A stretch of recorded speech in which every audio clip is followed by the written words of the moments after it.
Thank you, Mark. Thanks to the Institute of Economic Affairs for the honor of being able to give the Hayek Lecture this year.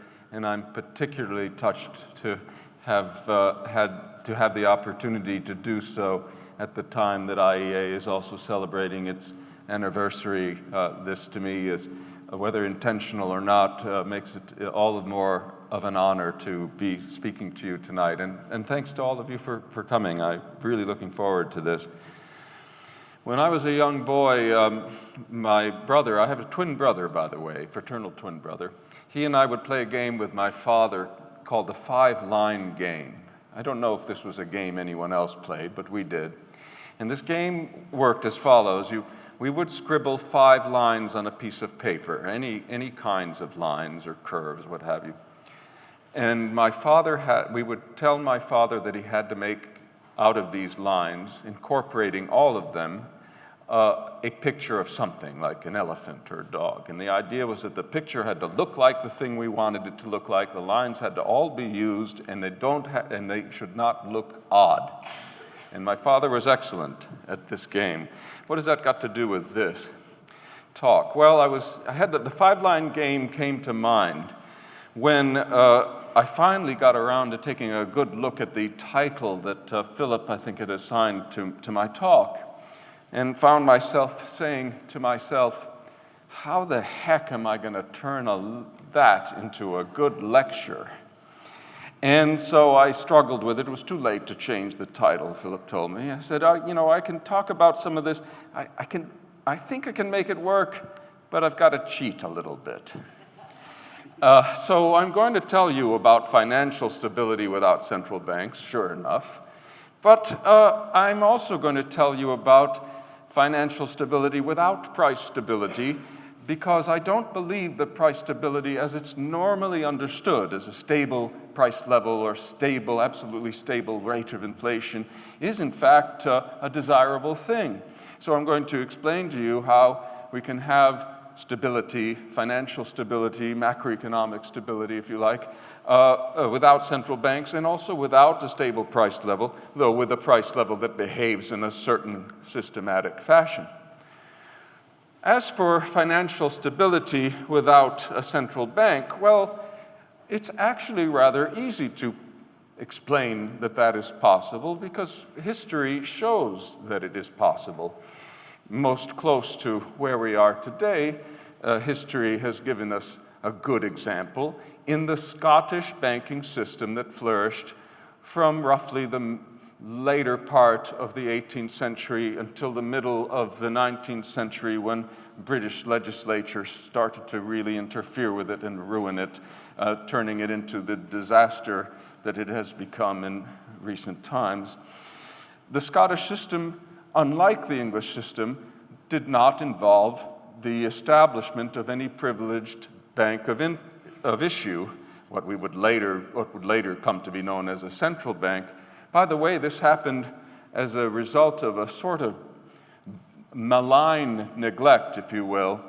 The Bank of Scotland had received the first charter to do a banking and currency business there, but it was owing to the suspicion on the part of the Parliament that this was a Jacobite institution, that they allowed the Royal Bank of Scotland to be established as a rival bank, and that opened the floodgates to what ultimately became a system of numerous banks of issue.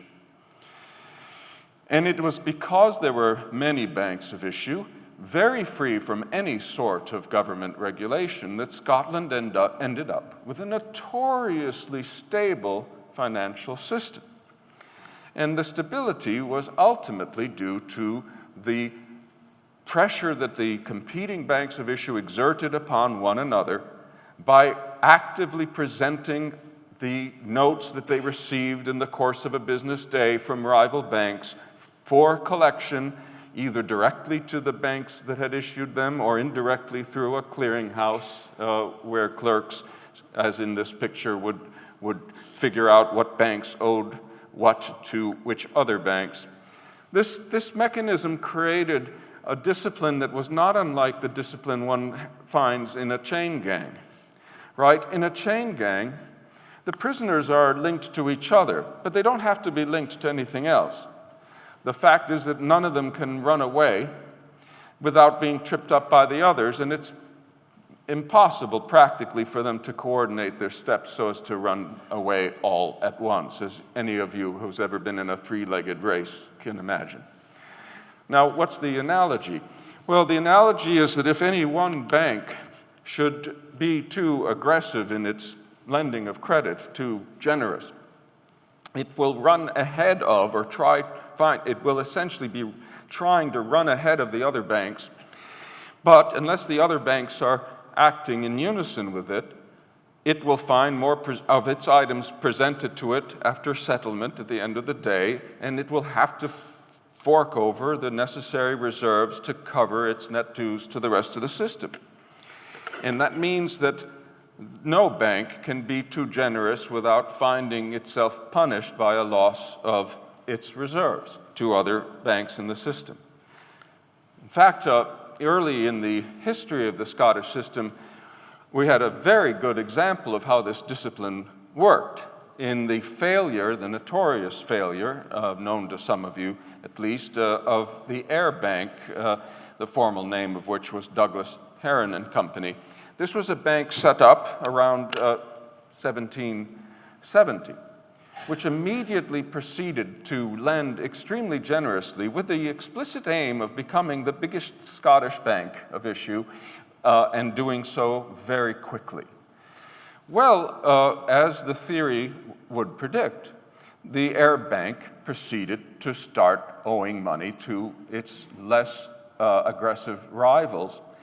It tried to put off the inevitable, not by contracting its lending, not by rethinking its strategy for success, but by borrowing in London to cover its gold losses. And this, of course, it could only do to a certain point. Finally, it collapsed famously, bringing down some smaller Scottish banks with it, but the others stood pat, carefully not getting themselves involved. And the result of this failure of what had in fact become in assets Scotland's biggest bank, Scotland enjoyed almost a century of complete economic stability and financial stability afterwards. The Ayr Bank was a good example of why too big to fail is a bad idea, because by letting this big bank fail, Scotland bought itself a long period of stability because other banks didn't dare to try what the Ayr Bank had tried again. Now, a more subtle advantage of this chain gang discipline in a competitive banking system has to do with how it stabilizes the total amount of spending in the system. As I explained before, the banks can't individually try to be too generous in their lending, but they can't be collectively too generous either, because at some point, usually very quickly, one of them is going to feel the pinch that's going to make it stop aggressively lending, and that will, of course, force the other banks to stop as well. The overall discipline that this imparts on the system can be summed up in this diagram, and I'm not going to show you a lot of graphs and math or anything like that, so don't panic. What this shows is the total reserves in the Scottish banking system, mainly consisting ultimately of gold that's available in Scotland, the total sum of which will be reflecting what's been acquired in the course of trade with other nations. And so we'll assume a given amount of reserves, just a straight fixed amount, straight line. The demand for reserves by the banks collectively is a function of the amount of notes, mainly notes and some checks, that are being exchanged every day, which in turn reflects the total amount of spending going on in the Scottish economy. Does that make sense to everybody? And as you can see, of course, when no one spends anything, of course, the banks don't need any reserves for settlement because there's no settlement going on. So we start at zero. As we have spending increase, and spending here is represented as the sum of the quantity of money in the Scottish economy and its velocity. And velocity is just how many times each unit of money gets spent in a period of time. So as that value increases, the demand for reserves increases, but not proportionately, so the line curves up. But the argument doesn't depend on the curve, it just depends on the positive slope. That's easy enough to believe, right? But then that means that there's a certain point where the supply of reserves is equal to the demand, and the system will tend to stabilize at that level of spending. Now, that doesn't mean that the banks can't and aren't indeed inclined to adjust how big they are, how many notes they issue, because if the velocity of money, which is a sort of backward measure of how much people hold, if that declines, if people are holding on to banknotes more and spending them less, the banks will issue a little more because the achieving reserve supply-demand equilibrium allows them to do that. And vice versa, if the people are spending more aggressively, the banks had better lend a little less. So you have this situation where spending is kept very stable. Why is this interesting? It's interesting because there's a whole slew of economists today who style themselves market monetarists who've been arguing that if we only could get central banks to maintain stable levels of spending, then we'd have financial stability. My point being that in the Scottish system, this was a tendency inherent in the nature of competitive currency. Just to drive home that point, Fedwire handles most of the large-scale settlements on, and clearing transactions in the US today. It's a Federal Reserve clearing system. And here you see in the jagged line, the most jagged one, you see what's happened to the total amount of payments through Fedwire, right, over time, over the course of the subprime boom. And as you can see, there's a very close correlation between the boom and payments rising and the bust and payments collapsing. Imagine that instead we'd had a system at work, a competitive system without the Fed, that tended to maintain a stable equilibrium of spending relative to reserves. We'd have kept to that straight line that I've drawn into the picture, or something closer to it, and we'd have had a much nicer time. All right, enough about Scotland. Let's talk about England.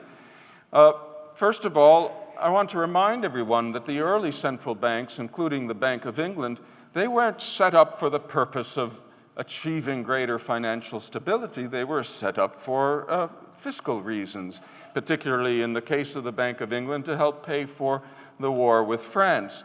The law establishing the Bank of England was an act that was primarily a revenue measure. And so it shouldn't surprise us if these institutions, these privileged institutions, and the Bank of England again in particular, should actually have a destabilizing consequence. Instead of participating in a chain gang-like competitive regulatory process, a privileged central bank is more like a Pied Piper that can lead all the other banks in a general expansion or in a general contraction. Why is that?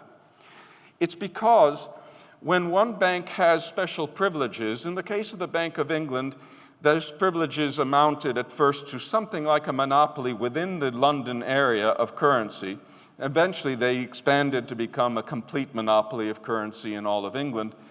When those privileges exist, the less privileged banks will find that it's convenient for them to treat the notes and other claims against the privileged bank as if they were reserves rather than, in this historical context, gold itself.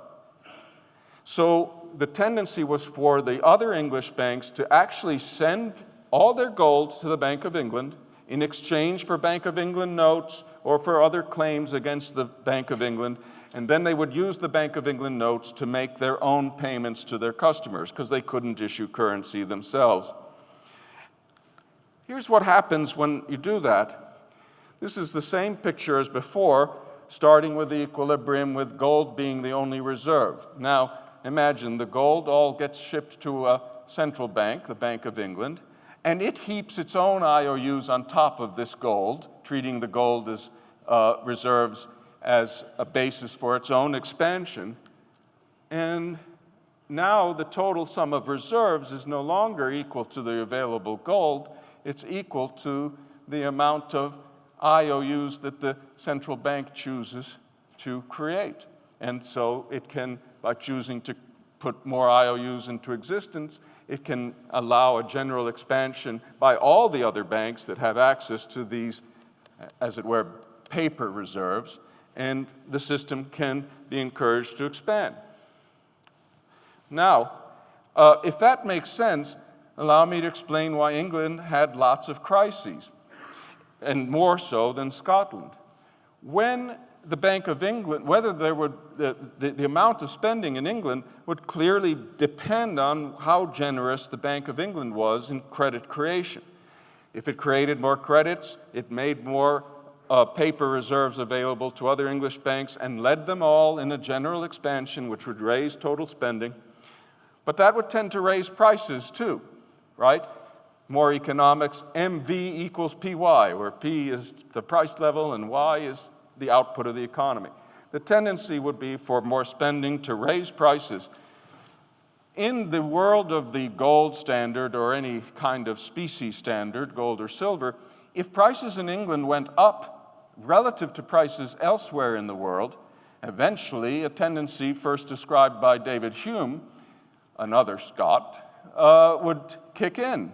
And the tendency was for gold to now start to leave England and to go to places where prices weren't so high, because in gold terms, goods were cheaper to buy in those other places. And that was essentially the basis for the classic, if you like, 19th century, late 18th century English financial boom-bust cycle.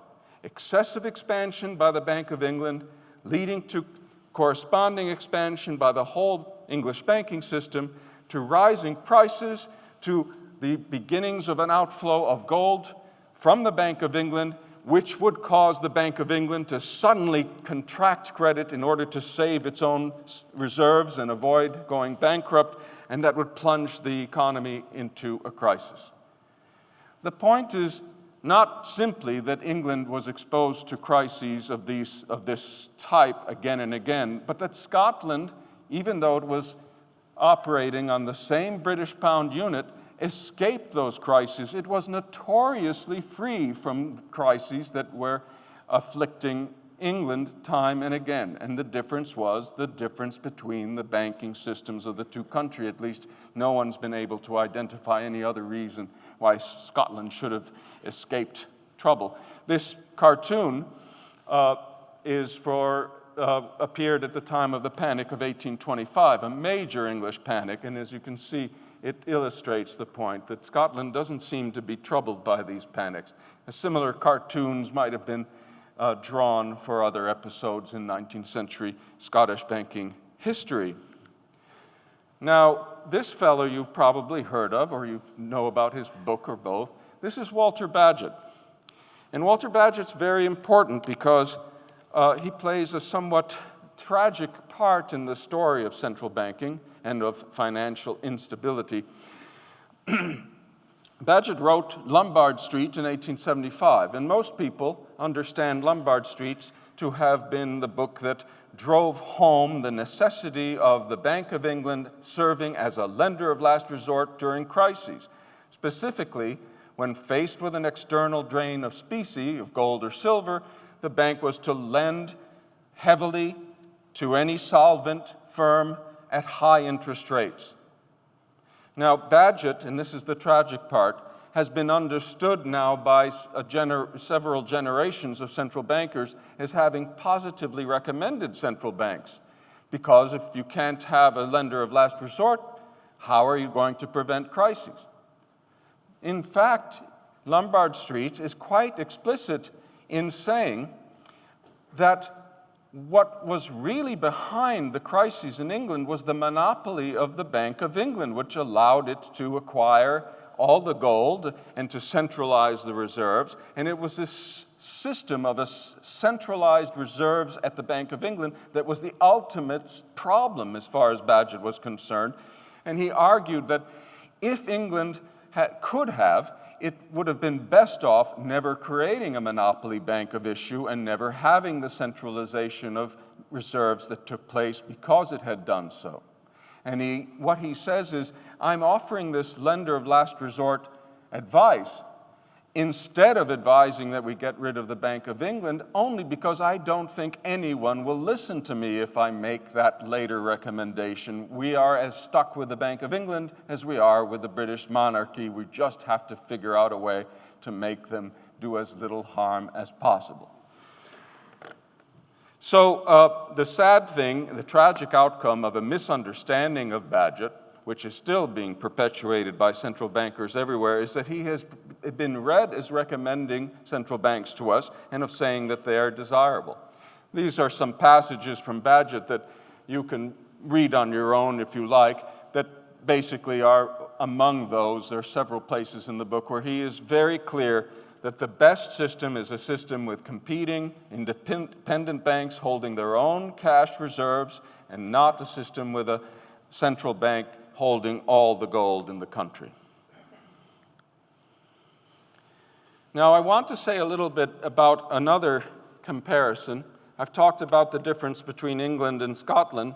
I want to talk about America now and the difference between the United States monetary experience and the experience of Canada.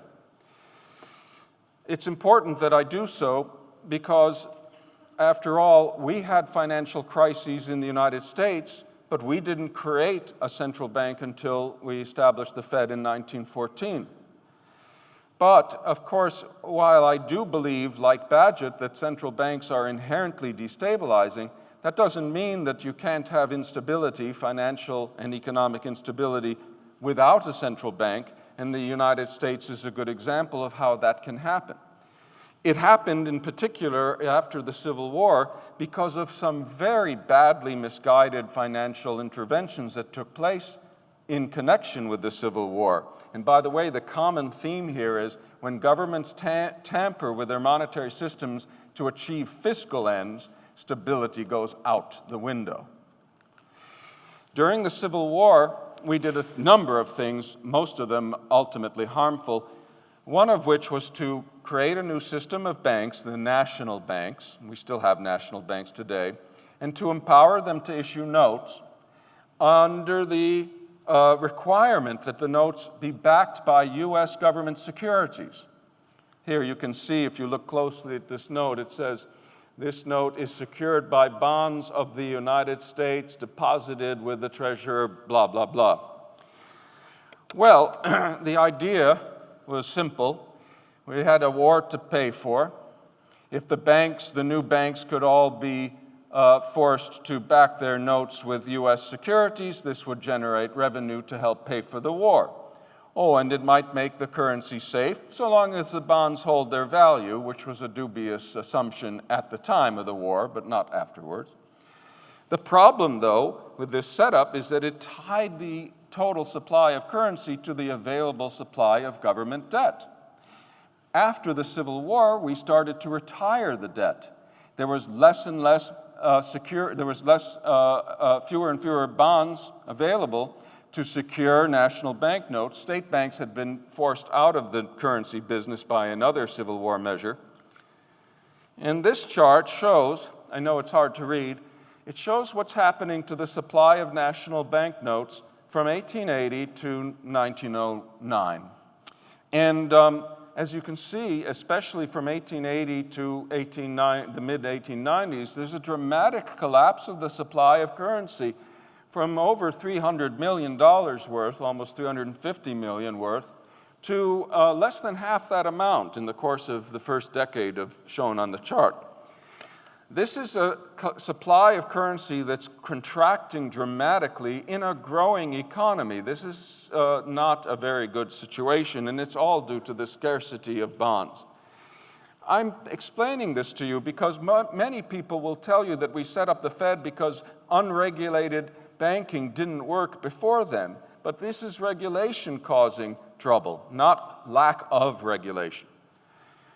The other thing that you should note about the chart is there's no seasonal adjustment of the supply of currency. there are no peaks at harvest time, yet it was notorious that at harvest time there was a very strong increase in the demand for circulating money relative to bank deposits. Our system was utterly incapable of accommodating that change, seasonal change, in the demand for currency.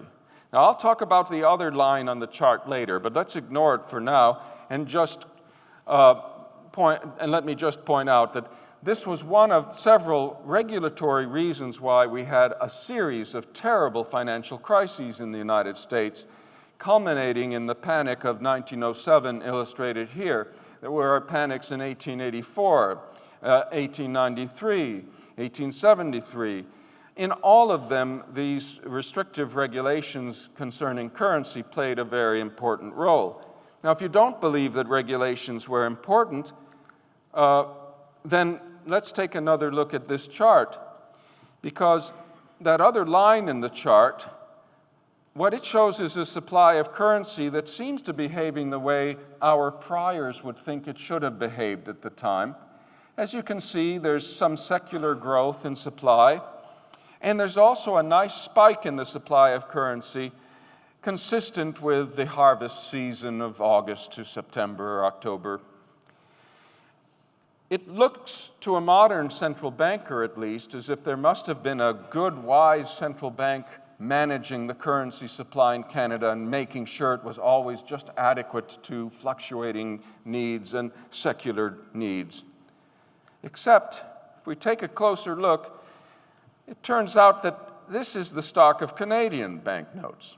Canada is about a tenth the size of the US economy. It uses the same dollar standard, much as Scotland and England used the same pound standard back when, and still today. The Canadian supply of currency does indeed seem to behave very well, but central banking had nothing to do with it. In fact, Canada didn't have a central bank until 1935. Yet, this situation, this flexibility of the Canadian currency supply, allowed it to avoid all the crises from which America, the United States rather, suffered, much as Scotland avoided the crises that England suffered. And guess what? The currency system of Canada was modeled after the Scottish system. In fact, it was set up by Scottish Canadians, who call themselves Scotch Canadians, I believe. And they had multiple banks of issue, subject to very few regulations, nationwide branching, the whole thing repeated on the American continent. So here we have two examples. Of course, no two countries are alike. And Scotland is much smaller than England economically. Canada was much smaller than the US. And yet, collectively, I think these comparisons are very important. The sad thing about them is that whereas people back when, in the 19th century, were perfectly aware of the differences between these systems, for the most part, people have forgotten. Certainly in the United States today, very few people know that Canada was crisis-free at a time when we were battling with one crisis after another. Now, as you know, the United States did not deregulate its financial system in order to solve the problems that that system was faced with. Instead, we set up a central bank, the Fed, in 1914. By the way, this was only after numerous attempts to deregulate the system were made, all scotched by the Republican leadership in the Senate, which was in bed with the powerful New York banks, and favored, therefore, a solution that would protect the interests of those banks. I have a new paper coming out about this called New York's Bank. If you ever want to read it, it will be available from the Cato Institute. We know that the Federal Reserve did not, in fact, eliminate financial crises in the United States. I won't bore you with the details. We have a recent episode to drive that point home. Instead, let me just say, instability in the United States has not been reduced even compared to the terrible record of instability before the Federal Reserve was established. Here is a quote from a paper by Christina Romer, one of our more authoritative monetary historians, writing that major real economic indicators have not become dramatically more stable before the First World War, that's the period we were talking about, and after World War II. Only recessions have become slightly less severe on average, slightly less severe. That was in 1999. This comparison leaves out the period between the two wars, as if it were practice. If you put in the Great Depression and also the crisis of 36 and 37, the crisis of the early 30s, both being part of the Great Depression, the crisis of 1920-21, the record of stability since 1914 is infinitely worse than the record of stability before 1914, which was terrible because of regulations. Now add in the subprime crisis and you're going to find that the statistics look even worse for the post-Fed period. For anyone to claim that the Fed has been a solution to financial instability is for them to ignore what the record actually shows. Well then, what about price stability? That's the other thing I'm supposed to say something about. And the reason why I messed around with the title of my talk is because one of the main things I want to say is that a stable prices or a stable rate of inflation is not desirable or necessary for financial and overall monetary and macroeconomic stability. And the simple reason for that is that prices, general prices, can rise or fall for more than one reason. And it's very important to distinguish these different reasons. When central bankers talk about deflation today, they have a tendency to assume that the only way deflation can happen is because spending is collapsing. And of course, if spending is collapsing, then that is unfortunate. The decline in prices that happens is itself actually not what's bad. What's bad is the fact that people are spending less, and this is not only reflected in falling prices, but more seriously reflected in declines in output. With less output, you also have less employment. This is what typically happens in downturns, like the downturn of 2008, 2009, or 1936 and 7, or 37 and 8, or 1930 to 1933. A collapse of spending, and by the way, in every one of these episodes I just mentioned, Federal Reserve misconduct played a crucial role. I don't have time to go into it. But in any event, in these deflation episodes, which are usually relatively short term, demand collapses, and therefore there's less spending to purchase goods, and fewer goods being demanded, less labor will be demanded as well. So unemployment ensues. But prices can also fall because there's more output of goods, because supply has improved rather than demand suffering a setback. And that's quite a different sort of deflation. Here we have more goods being produced at cheaper costs.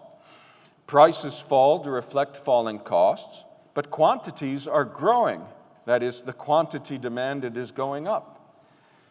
Most deflation throughout history, until the 20th century, was this good sort of deflation. For example, in both the UK and the United States, between 1873 and 1896 or so, we had a long stretch of deflation at a mild rate of something like less than 2% annual rate. But for the most part, that deflation was good deflation. That is, it had nothing to do with collapsing demand, although there were cyclical episodes where demand was collapsing.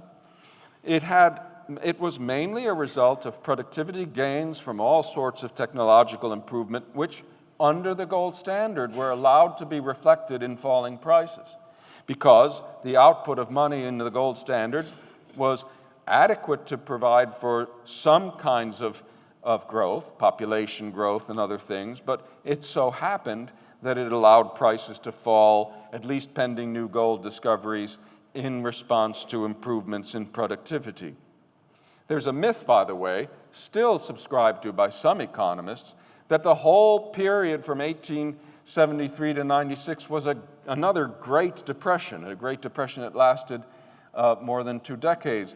But they draw that inference some experts, simply from the fact that prices were falling and by making the assumption that if prices were falling, everyone must have been depressed. Oh, how'd he get in there? Here's a chart that actually is very revealing about the period I was just talking about. Focus on the red line. The blue line shows what prices were doing. As you can see, they're declining. This is in the United States, from an index number of just shy of 12 down to almost 0. Now, if you look at the red line, that's spending. Look at that line. Remember, what I've claimed is what you want is a stable flow of spending. It can have a positive, you can have positive growth in spending, but you want it to be growing steadily. That's not quite what you have. You have these dips around 1873, 4, 5, and then there's another dip around 1873, 4, and then there's another dip around 1893. Those are 3 of the crises I mentioned. In every one of those cases, you had bad deflation as well as good. The bad deflation is related to the collapse of spending.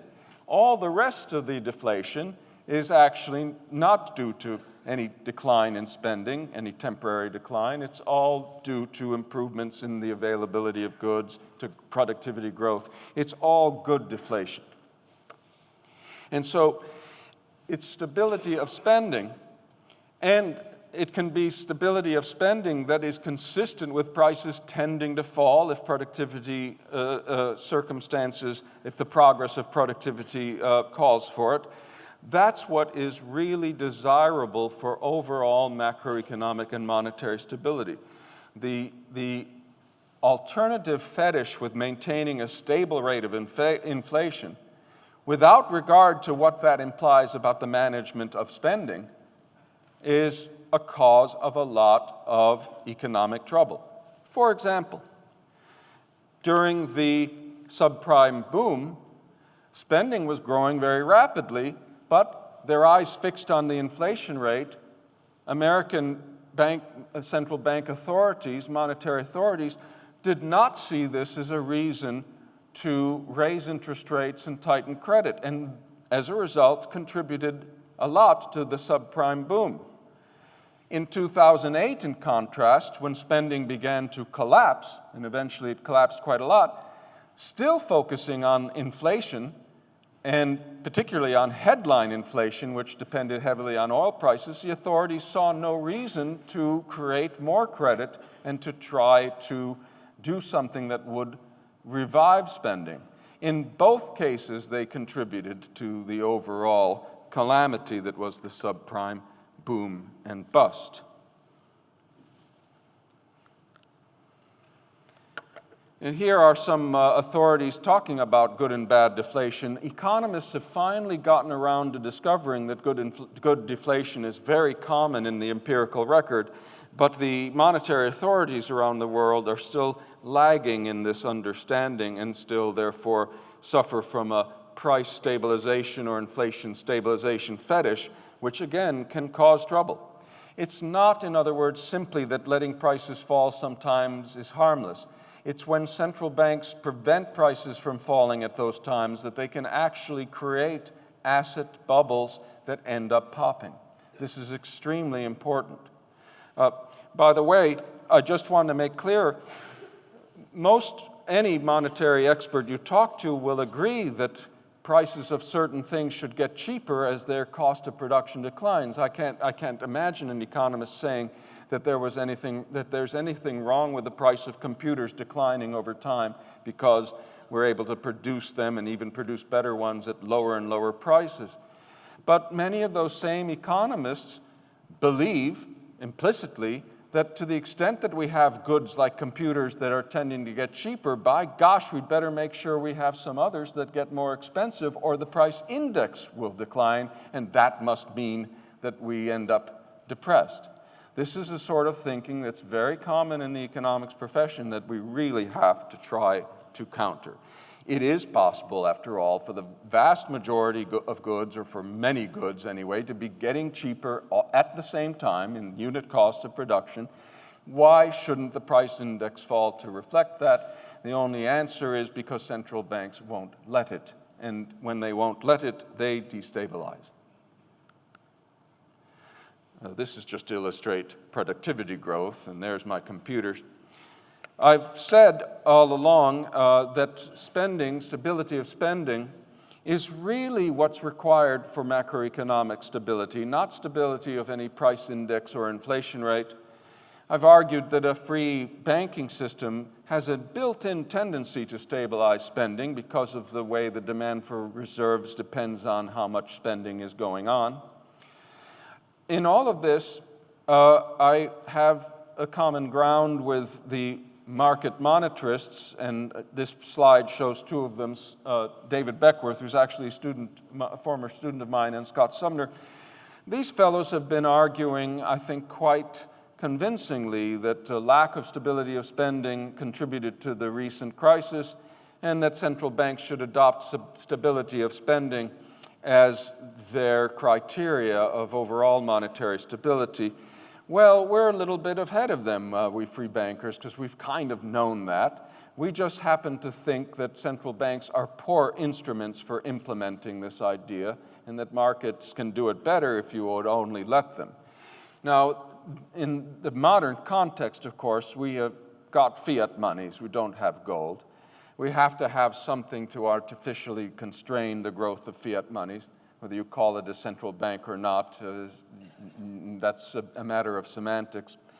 But I believe that what we should have, if we have any sort of central bank, is something very stripped down that simply maintains a stable supply of reserves. Then if we would allow our banks to do their thing free from harmful restrictive regulations, we could have a free banking system that replicates some of the success of former such systems. So we come all the way back to the Scottish case. We can't turn back the clock, of course, and nobody wants to. I get accused of that sort of thing all the time. It isn't a matter of replicating what unhindered markets did in the past, but I think it is important to recognize what they did and to ask ourselves whether we have taken the wrong path in the last century or more, relying more and more on centralization of our monetary systems and regulation by government of those monetary systems, instead of relying on competitive forces, as we have done for most other industries, to give us the kind of stability that's really desirable, both stability of our financial systems, but also the kind of price stability that's really desirable, which isn't absolute stability, but a stability that allows the price system to signal to us as clearly as possible the state of costs in society. A price system that allows you to look at a good that's falling in price and say, isn't it nice that that stuff is cheaper to make these days than it used to be? That's the kind of price stability that really matters and the kind that we should be arguing for. And it's only once people understand this that we may be able to take the next step and encourage them to embrace market-based financial regulation, which produces the good kind of stability, the right kind of price stability, and not the phony kind that central banks have been obsessed with for so many decades now. I think I will stop there. Is that a little early or is it about right? Perfect. Very good. Thank you.